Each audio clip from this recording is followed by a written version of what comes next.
Students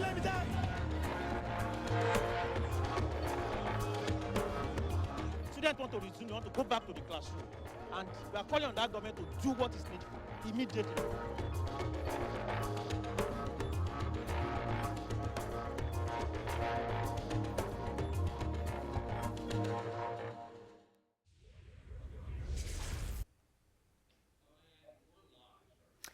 Hello viewers, welcome back to Sahara TV. In our ongoing coverage of the missing girls of Chibok and the fight against Boko Haram, we are joined today by Cecil Ibegbu, a counterterrorism expert with the I2 security group. Thank you, Mr. Ibegbu, for joining us here on Sahara TV. Thank you. So I understand that you've been analyzing the threat of Boko Haram since about 2005. Now we're 9 years later. I was wondering if you could just give us what your analysis has shown from the time of then 2005 with the incubation of Boko Haram and the threat posed now. Was this an expected growth out of this insurgency group, or were there missteps along the way that they were able to capitalize on, considering their seemingly greater operational capabilities today as we stand in 2014? Well, it's a combination of both. It's expected. As far back as probably 2002, during the Obasanjo era, there was a lot of indicators suggesting that Muslim fundamentalists really wanted to integrate. I wrote a couple of articles then in 2007, really speaking of that. And one of the things I stated then was that if Nigerian government does not pay any attention to the current trend, that is highly possible that Nigeria will be another Somalia and Afghanistan. And that's exactly what is happening today. During the Obasanjo era, if you move it forward without going into the security situations in Nigeria prior to 2000, you look at how the election was conducted, how most of the politicians conducted themselves. You also look at how they use thugs to suppress political opponents. Look at a state like Zamfara State that had the vigilante services, the Al-Sunnah Wal Jamaat group, the Islamic State that adheres to fundamentalist belief in Maiduguri, and use most of them. And Boko Haram happens to be one of them as at that time. The Obasanjo regime failed to rein them in. Also, there was an agitation for Sharia law in the northern states.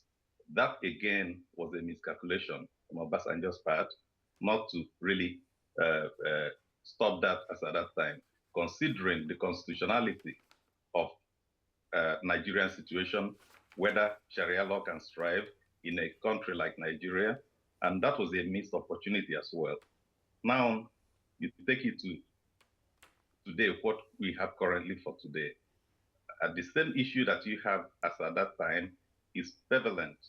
The Libya issue, the fall of Libya, enhanced the arms, cheap arms, inexpensive arms that goes into Nigeria as well at that time. And not only that, the election of 2009, Buhari, Atiku, Saraki, all of these politicians made pronouncements that really inflated the polarity. And not only as at that time, most of the indicators, things happening, these politicians failed to condemn them, and it led to a situation of what we have today. Now, there were some recent reports, particularly one by the International Crisis Group, that showed a direct link between Boko Haram and Al-Qaeda, a particular financier that came from Sudan at one point in the early stages and provided quite a bit of monetary support to Boko Haram.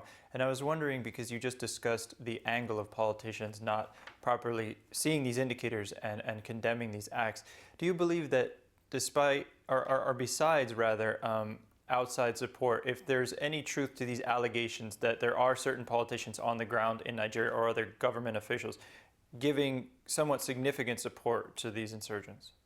Of course there is. And you mentioned indicator support. That was actually an issue when bin Laden was alive.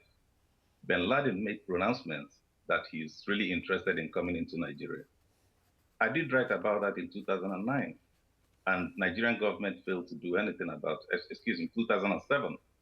And the problem at that time was that there was all these indicators, because Al-Qaeda at that time realized that Nigeria has a large Muslim population. And also there's a faction of Nigerian Muslims that are fundamentalists at the same time. So they wanted to thrive at it. From that time period, there were a lot of Nigerians going to training in Mali and all of those things, like Al-Qaeda in Mali and all of that. And there are some of Nigerians going to training in Pakistan. And you combine all of these things, the indicators were there, the security agencies knew about all of these things, and nothing was done. You look at Mohammed, the underwear bomber that was finally captured in Detroit, Michigan. It is not by accident. These are all part of the same area that he came out of, the same part of training that he underwent with the rest of the group. Now, fast forward to 2014, it seems that Boko Haram has built somewhat or quite a bit of operational capability, as we've seen since the beginning of this year, including, unfortunately, the recent motor park bombings, as well as the kidnapping of these over 234 girls from Chibok and other attacks that have occurred.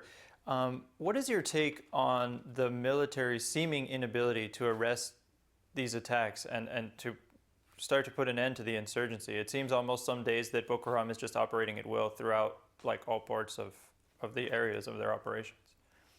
Well, the Nigerian military have assumed a responsibility that is not constitutionally theirs.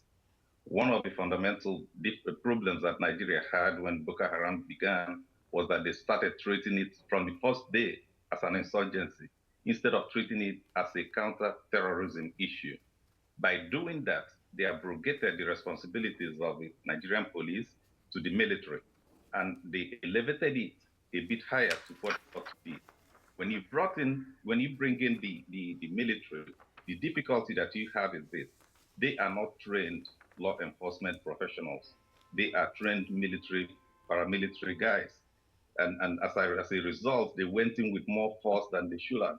Human rights were abused, a lot of difficult situations that they embarked on, and that in itself encouraged recruitment for Boko Haram.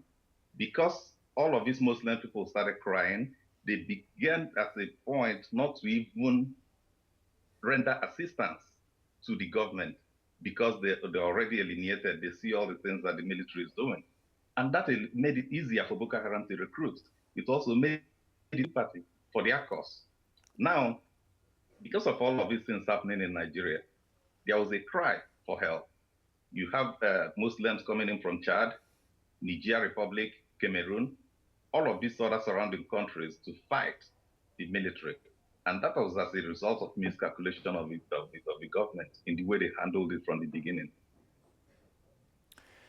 Now, concerning this kidnapping of 234 girls, there's been, now the Nigerian government has started to accept some outside assistance. We have yet to see what kind of forms that may take.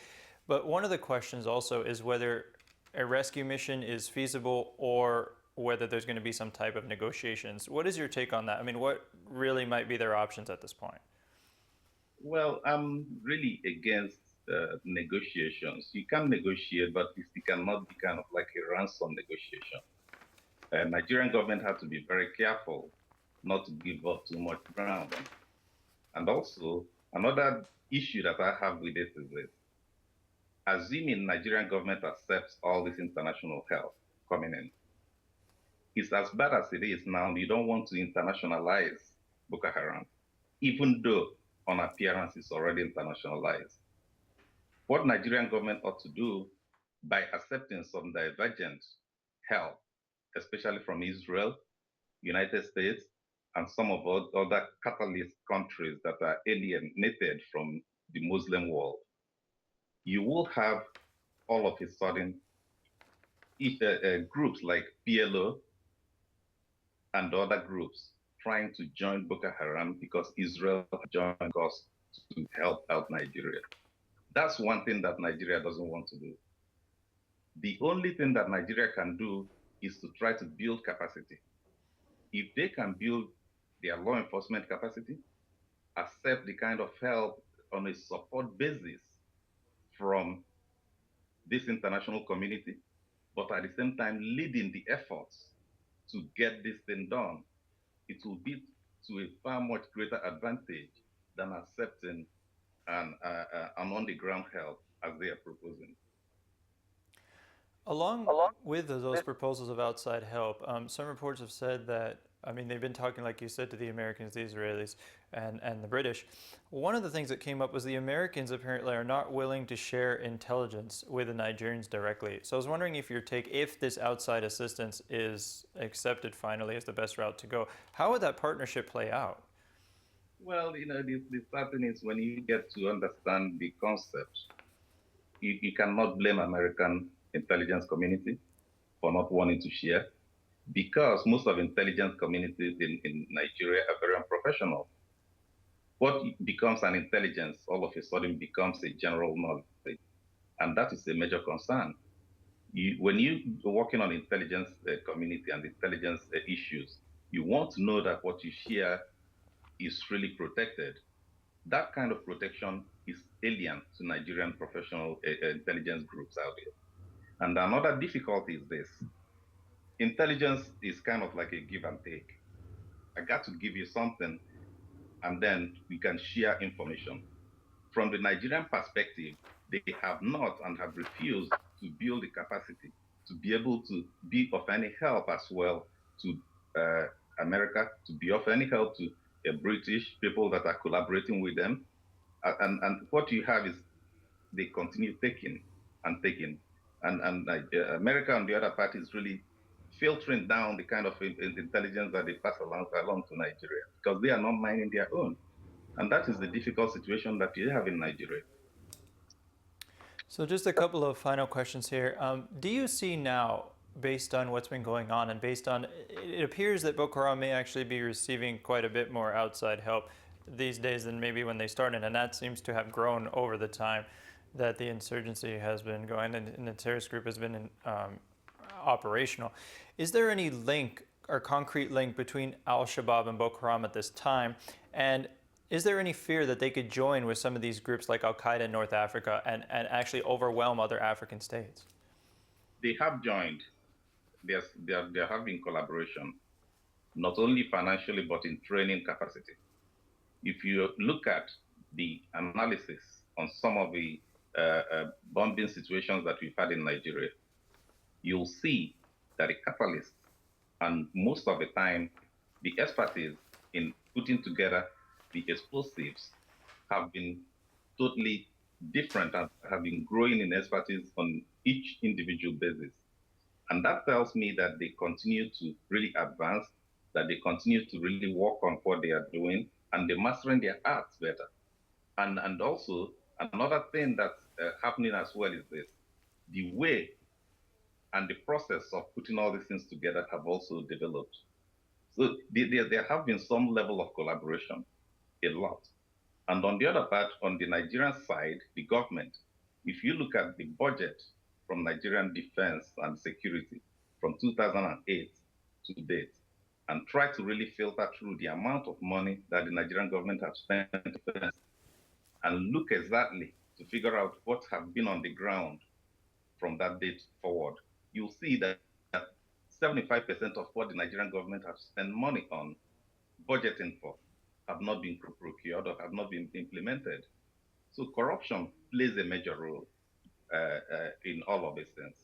And as long as they have not addressed the corruption issue, they can never be able to address the Boko Haram issue.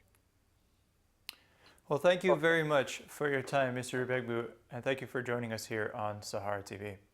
Thank you so much. Viewers, that was Mr. Cecil Ibegbu, a counterterrorism expert with the I2 security group. He joined us here to give his analysis on the ongoing threat of Boko Haram. Stay tuned, we have a lot more coming up, and thank you to everyone tuned in to Sahara TV.